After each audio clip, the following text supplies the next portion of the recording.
That's right, get all the coughing out before the episode. Hello everybody, welcome to another video. We're currently in the Crystal Mines. We're going to be leaving the Crystal Mines, and today we're going to be doing some interesting stuff. If I move... it does close out, that's interesting. Today we're going to be doing some stuff all else around the world, and heading to the castle and seeing... basically just going on adventures. Now, it might be a bit of backtracking, but the game has a bit of a habit of surprising me with random spawns of enemies and tricks and things, which I kind of want to be able to show off to you guys. So you'll probably be spending a fair amount of time with me while this is going on. Once again, this door teases us. What could this possibly be? We shall see in the future. So what we're going to be doing here is grabbing 2 secrets, in particular to save us from a bit of backtracking later on when we head to the Crystal Mines. And since while we're at it, why not check out the castle and actually place this final elemental thing into its recess and see what occurs. But first of all, before we do that, I think that's where I really want to end the episode. Let's head back out now to where we speculatively last episode suggested that maybe we knew where something was. Now, to recap for you guys, ages ago we were in Kilbreach Bog, and we found a face, one of these island spirit guide things, that said to us, "I'm the right eye, I saw where the meteor fell." And we marked this off. We didn't say where he was facing, but he was facing north. And just last episode, we found another one. Many, we're talking a huge difference here, like 40 episode gap or some crap. We found another one though, this one over here. I saw where the meteor fell. I am the left eye. We noted this time that it faces east. Now, if these 2 eyes both saw where the meteor fell, then the meteor fell where both of their eye lines cross, which we marked here at this random nondescript location out here in Sleet Island. And you guys thought we were done with Sleet Island. Oh no, there's still more stuff. In fact, this is the final thing in Sleet Island. Once we've got this, everything will sort of come together. You'll notice there's a bunch more spawns here, which I'm actually quite happy with. I believe Sannon is about to level up, which is going to be fantastic. Here we're going to want to eat a little bit of food. Don't let him petrify us. It'd be really cool if we could just collect all the Gorgon's arrows. Reminds me a bit of South Sun Survival, where someone shoots at you, and if you manage to dodge it, you actually get ammo off of them. There you go. So there's another petrify attack, which we managed to avoid. I wish you'd get away from the water, because when they're in the water, I really don't want to use physical attacks. I am going to use this hammer a little bit. I'll try and use the knockback for you guys in a second. Someone pointed out, and I guess I'll just repeat it. I don't know whether this is entirely true. I have no reason to believe that they're lying, though. Not that I would really be suggesting that. Basically, the idea is, you know how this thing ignores 25 points of armor? They're saying this is basically just a flat, hey, this is 25 points more damage every single time you attack someone. And actually, against most enemies in most scenarios, it is very comparable to running with Bane. The only difference is Bane's special ability will allow you to hit much higher spikes should it actually properly land. I hear we've got this chest, and I don't ever remember really doing anything with it. Alright, I guess it's just an empty chest. But yeah, we're coming close now. We're near the entrance to the pyramid. Some crazy thing I noticed. I wonder whether it will happen again or whether this is all just RNG based. Sannon's hungry. We should probably feed him if we're about to do a lot of fighting. What I noticed is if you try to re-enter the pyramid, for goodness knows what reason, I guess maybe this is put in the game for players who leave the pyramid for last, which seems like, from most of the guides and things out online, it seems like most people do leave the pyramid for last. Though it's totally doable, as you saw in this series. Basically, if you come here, look at this. Look at all the Zarktons that come out of the water. Look, they just ambush you, and it's crazy. So what I'm actually going to do is hide in this little recess here, and they're just going to keep walking in front of us, and we're just going to slay them all. I actually, on my test file, just stood there in the middle of them, being attacked by all sides, full-on Dynasty Warriors style, and it was still totally fine. But these guys are cool. I love the way they move. I love the way that guy just jumps off to run away and the other one sort of leapt forward to take his place. And they all come out of the water here. And, you know, they're worth killing because, hey, experience is experience, right? Especially with the Spirit Mirror pendant on 2 of our guys now. That does mean, here you go, you see that Sannon will level up. It looks like one of them is just chipping it. Look at him all the way over there. Hey, buddy, come on back. What are you doing? Look. We don't want to hurt you. Goddamn tree in the way. We don't want to hurt you. Yeah. Oh, he's not even injured. What is this? Well, he's dead now. There you go. Gotta love those double backstabs. So, Sannon leveled up. Sannon Am I annoyed at the game about this, or am I annoyed about me as a player about this? He's got a skill point, and I just want to give it to Tikrit. I just want to be like, screw it. I don't want him to have anything. There's nothing that really interests me. We've got our Alchemist. Our accuracy doesn't matter for a mage. Athletics is boring. We've already talked about critical doesn't matter for a mage. Armor, fine, alright, but we're not going to get to the perk for the crystal armor probably in time. Do we want to go further into some of these things so we can cast some other spells? Not really. Let's have a look at the inventory. There's only 2 scrolls for spells that we can't cast right now. A Frost Shield. Oh yeah, do we really want to go 1 more water magic so we can start casting Frost Shields? No, not really. So, I mean, I'll just go in the armor tree, I suppose. Now I'm second guessing myself. Do I want the Frost Shield? Do I want to go a bit more into water magic? No, I'm going to go with the armor, just because this could be the difference between life and death later on in the game. So there we go, we've gone with the armor. And I don't know, it's just kind of sad. Shouldn't you care a lot about your skill points all the way up to the end? Maybe it's just the way that I spec that character, the way this party comp works. You can't expect perfection in all ways. Anyway, so here we go. We're near supposedly where the meteor fell. I would be tempted to think, hey, is this the meteor? Oh, do we have to, like, you know, what about this weird spell we learned about before? Do we cast this on this? No, apparently nothing really happens. Instead, it's just actually something buried on the floor exactly where we marked last episode. And I'm very proud of myself for nailing this. Here you go. Here we find a meteorite, and, oh no, he's not overburdened, that's brilliant. So, the meteorite is still almost too hot to touch. So it fell quite recently. Is that going to be significant to the story? Not really. I guess maybe you could make some fan speculation or theory about it, but as far as I'm aware, not. Well, what does this do, Wooden Potatoes? What are you talking about? Why did we come all the way out here to grab this? Well, that will have to be revealed very soon, won't it? But we did want to get this really before the crystal mines. This is actually going to enable us to get some of the best gear in the game, weapon-wise anyway. Very exciting stuff.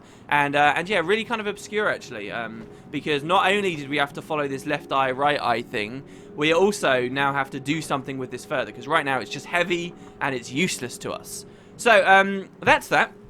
While we're here, though, however... Oh, the other thing I found pretty cool as well that I wanted to mention was in all of Sleet Island, we had a variety of enemies, but the earth, rock elementals, they were only really around here.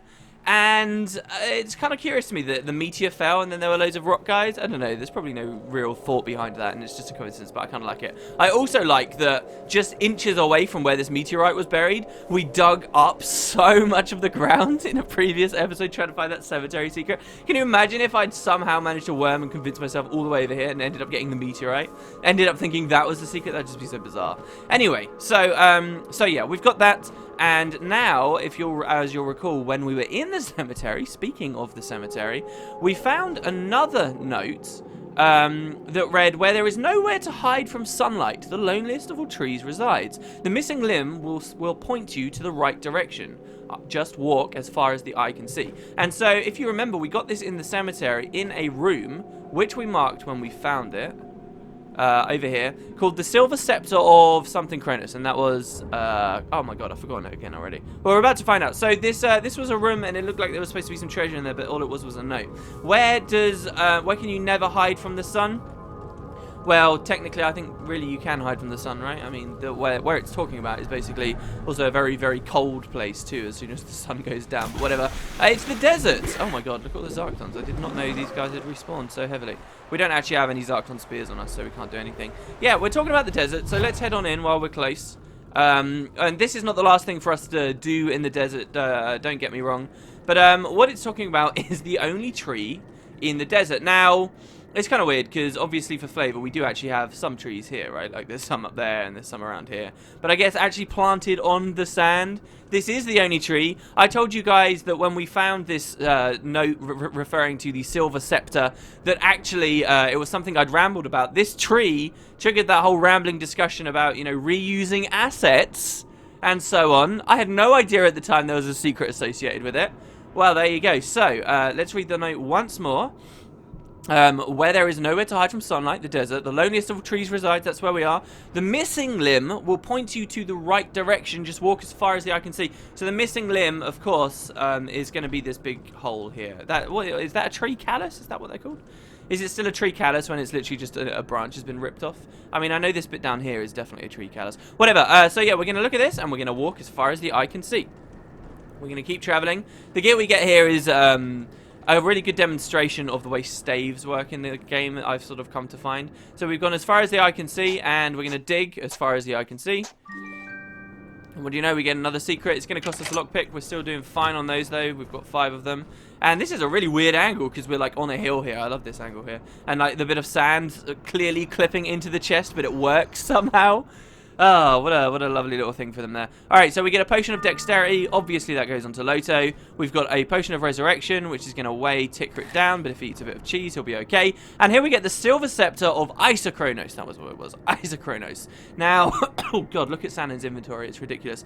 Now, the silver scepter is a very interesting thing, because it basically gives us the same amount of energy as before. You guys have been saying willpower in this game, it just scales energy and maybe energy regeneration and little more. So actually taking the 20 flat energy, which won't affect his energy total, so he's got 355, we equip this, it stays at 355, okay, and I know we only just got the jeweled scepter.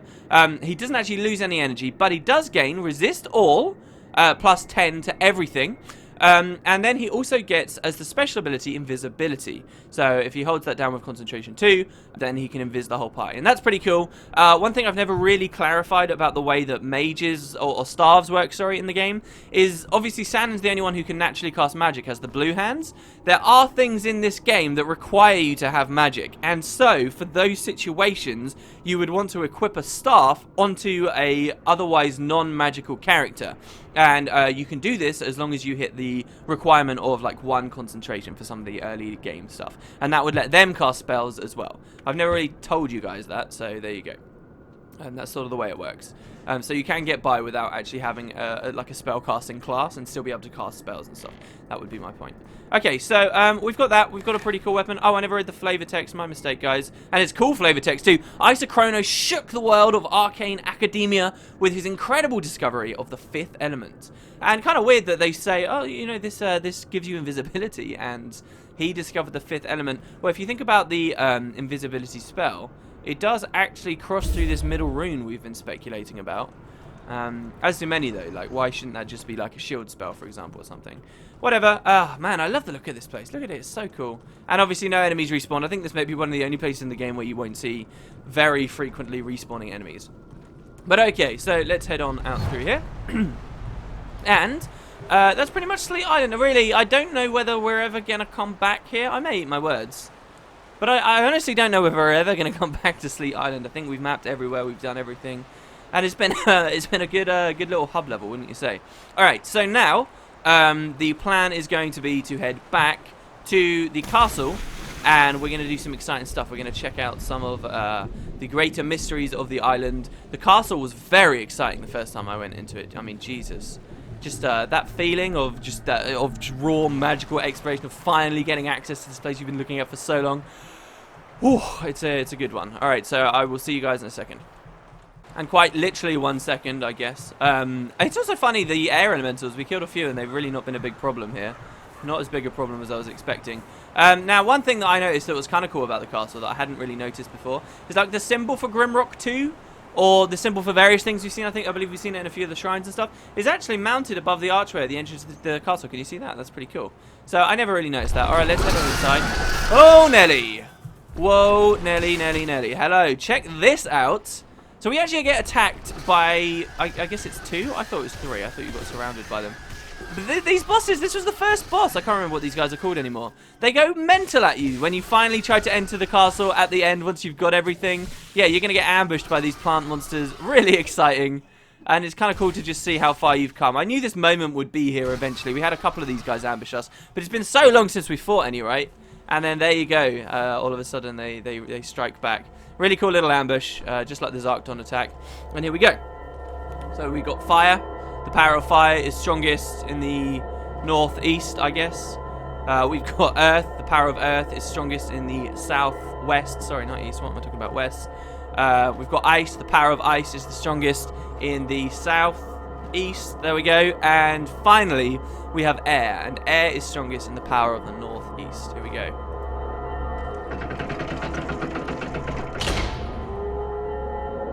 And it opens the door. Oh my god, it's so cool. I could have walked to the gate as well then and triggered the little cutscene where the guy peeks at you through the hole and then tried to open the door very quickly to try and get a glance at him, but it doesn't quite work. By the way, if you can hear a fire alarm, that's because we're stripping paint in the house right now. Okay, I wonder if that's why I've got a cough.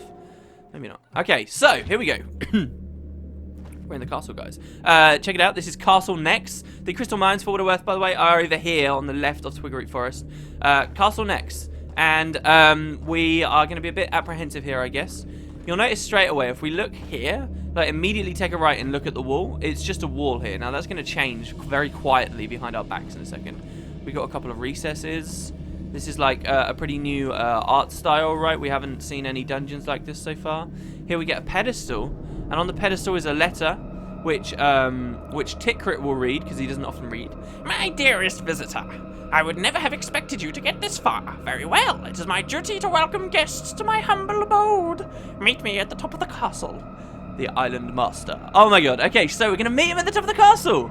He never, remember his first message? Yeah, you're probably going to die, but here's a mortar and pestle, or something like that, right?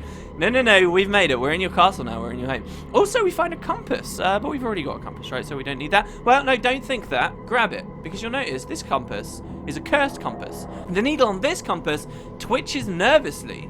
And for us right now, it's not actually doing anything. I mean, our regular compass is moving as we rotate and stuff. It's helping us. It's assisting us. The cursed compass is just stuck, and it's not doing anything. This will be necessary for us to get through the castle, or incredibly useful for us to get through the castle. So there you go. And thank you very much to Mr. Island Master here. Now we've got a couple more walls. We can sort of slant our way around here. It looks very exciting and cool. We've got these crystal buttons, I guess, that we're going to be pressing. If you look very keenly up here, you'll notice there's a chest on a platform up there. Look at that. How do we get there? Do you drop down from even higher up? No. I guess not. But there it is. It's quite clearly there, isn't it? How do you get there? I was thinking you can see like some tapestries here, some like banners, red banners. I was thinking full on Prince of Persia style for a moment because we're in a giant castle now. Jeez, come on, this is Warrior Within all over. But no. So how the hell do we get that chest? Well, this is that weird thing I just told you about. If we press this button, it will open these two gates, and there'll be some very interesting things in there. But we'll turn around. And I have no idea why it does it, but when you press that, it will actually secretly open this little doorway here that you otherwise wouldn't have noticed. But what it's worth, I'll spoil it a little bit, this is also a doorway that will open at some point. But so we'll come down here now, and there you go, you'll find a teleporter, which pushes us straight up onto the chest and allows us to grab the goodies inside. So we're going to get a potion of strength here, we're going to get a greater potion of healing, and we're going to get a potion of resurrection. I appreciate a lot of us have stuff. Don't worry, I'll clean this out. Our inventory's out once again off episodes. So there you go. That's the first secret in the castle. Pretty little sly secret. The next one's very difficult, but very much attainable. And what do we have in here? Well, this is a very interesting room. We have some kind of portal with a lock on it. Now, what you'll notice about the archway here is it's kind of this weird mossy cobblestoney style that we're sort of familiar with from the original Grimrock, and the keyhole is a cog, and cogs and machinery and things were certainly a big part of Grimrock 1, but we can't do anything with it. Nothing's going on. You know, we can speculatively throw our little spell thing. No, it's just it's not for us right now. So let's browse around the room. I'm gonna hug all the edges here just to get that nice clean map. Nothing really on the left wall. We get this button here, which if we press, will actually open that up. I'm actually going to drop that back down. We'll deal with that in a second. We can come through here. We can maybe have a look at this from the other angle. You'll notice we get 4 pedestals, each with a small flame on it. Are these to represent the 4 elements, the 4 things we had to gather to even gain entrance here? With a big thing in the middle, maybe? And if we come over here, you'll notice we actually get some information on these walls. Quite a lot of information, and kind of an asset we haven't seen so far. So let's read, shall we? First, we can learn about the 5th element. And so this will tell us largely things we've already managed to discern, but in plain English.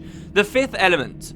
All matter in the universe is made from 4 basic elements: fire, earth, air, and water. Fire opposes water like air opposes earth. But without a 5th spiritual element, there would only be void, as all matter would fall apart when the 4 basic elements cancel each other out. We call the 5th element balance, although perhaps breaker of balance would be a more fitting name. So yeah, everything's balanced. They all cancel each other out. You throw balance in there, and these elements can exist together. and thus all matter in the universe is able to exist. And I don't know whether this is like just a creation myth within Grimrock, or whether this is like, hey, this is the Grimrock story, here you go, this is it. But there you go, so that's kind of the role of the fifth element. And we still have that face that told us that we have been deceived and 6 is the most powerful number. But, I mean, what the hell could that mean so far? Nothing else has really suggested any of that at all, right? Let's come over here. We've got another one. And this is the creation myth. For near an infinity, the basic elements were in equilibrium, as there was only void, okay? Then came the spirits, and the creation spell was cast. With the spell, the fifth element was created, and thus equilibrium of the elements was disrupted. The universe exploded into existence. So here's the idea. You got the 4 elements, they all cancel each other out, and so the natural state of the universe was just nothingness. Then someone cast a spell that created the 5th element, and then the universe as we now know it was made. And these spirits that created the spell, it reads, the spirits left, but the words of the creation spell remained in the universe. Should they ever be lost, it would undo all creation. Hence the words of the creation spell are forever guarded in Nexus. So the idea maybe is people have to constantly cast the creation spell to keep balance and keep everything in existence. And where is that information stored? Here in Nexus. Not necessarily cast or anything here in Nexus, I suppose, but this is where the ultimate words of the universe are kept, supposedly. Very exciting, right? So here we go, and we are on the Isle of Nex. We are in Nexus. So there you go. That's pretty cool. This area here is surrounded by water, and you can have a bit of an explore down around here. There's no pickups, but you will notice, those of you with an eagle eye, that there's a small tunnel over here. Now, this tunnel is for a secret. It took me a long time to realize what the hell was going on here. This is like a really kind of classic push the button, rush your ass off secret, okay? And there is a very specific way to do this, which I hope to leave in the description for you guys, because this is one of the hardest secrets in the game. Do you remember ages ago when we were at Sleet Island, and I did that secret in the unnecessary, really complicated way, where I like tried to brute force it and I rushed it and I managed to figure out how to do it? Someone said at that time, hey, WP, you didn't have to do that for this secret. Here's the more basic way. But, however, the tactic you've used here is actually very useful for a secret later where you have to be very fast. Welcome to later. This is us having to be very fast. So, if you are specific with the way ladder mechanics work in the game, though, you can sort of speed things up. So, I'm going to leave just the exact steps you want to take. You want to do as few steps as possible. No rotations. You just need to be very fast. We're going to press a button. It's going to open a door, and we've got to rush to the door. Hopefully, everybody's on the same page. We're going to cast our light spell here so we can see underwater. And here we go. So here's the button, and here we go. We're going to go back 1, left 1, 2, 3, 4, 5. We're going to go forward 1, 2, 3. We're going to go left 1 here instead of forward. Back 1, 2, 3, 4. We're going to go right 1, and then we're going to go back 1, 2, 3. Just as the door closes, okay? So again, you can find that full sequence in the description if you're playing along with me. That was back 1, left 5, forward 3, left 1, back 4, right 1, back 3. No one's going to remember that. But there you go. So, and that will take us very, very quickly and painlessly into this room. Now, that thing with a ladder, you can like move forward and then left and then back, and you're doing all this extra stuff you don't have to do. You can just move left straight away. So there you go. And what do you know? Something I speculated on in a previous episode. Shows that I hadn't been in the castle yet. Was this skull? So you get the Skull Snatcher achievement with just 8 skulls, but there are 9 in the game. You will fill your whole bag up. And here is the hidden number 9. I don't know why, but I love the idea of collecting skulls and stuff here. I feel like I'm playing friggin' Halo 2 somehow. There you go. This is this one. And in addition to this, we also get some throwing axes if we cared about those. We get some more cannonballs, which is totally going to weigh Tikrit down here. Oh, I think I can put them on Jonker, actually, because he's just... Every time he gets a skull, he gets even higher carry capacity. Look at him. 129 kg he can carry. Loto can only carry 45. Whew. So, yeah, and we also find, most importantly, another Tome of Knowledge, and this is something we're going to give to Tikrit. Gain 1 skill points. The Keepers of the Sunken Library record the knowledge of all their visitors in these journals. Let's give it to him. There you go. And 1 more into firearms for Tikrit, and he's pretty close to leveling again, so he'll be at 4, and then maybe with a bit of off-screen grind we can easily get him to 5, and he'll be able to rock out his cannon for the last stages of the game. How cool should that be? So there you go. We can press this button to escape once again, and I guess what I'll do, guys, the episode's got quite long. I didn't expect it to. What we'll do is I'll just show you what the final chamber here looks like. So this is the end. We get another pool. And we're going to do a big, nice, long circle around here, like so. A big loop. And what you'll notice, again, is there is nothing in the water here. This time there is no secret passage or anything. There's just 2 ladders that will take you up. So there we go. And last of all, as we come through into this central area here, this is the full floor. We'll map this out again in a second a little bit. We have a stairway. Now there's a very loud hoover going on, so I'm going to end the episode there. Thank you very much for watching, guys. We will not actually be doing the library next episode. We'll be back at the crystal mines. I'll cut the walk there. We'll be all cleaned up, and we will go on a bit of an adventure. Hope you guys enjoyed. I'll see you next time.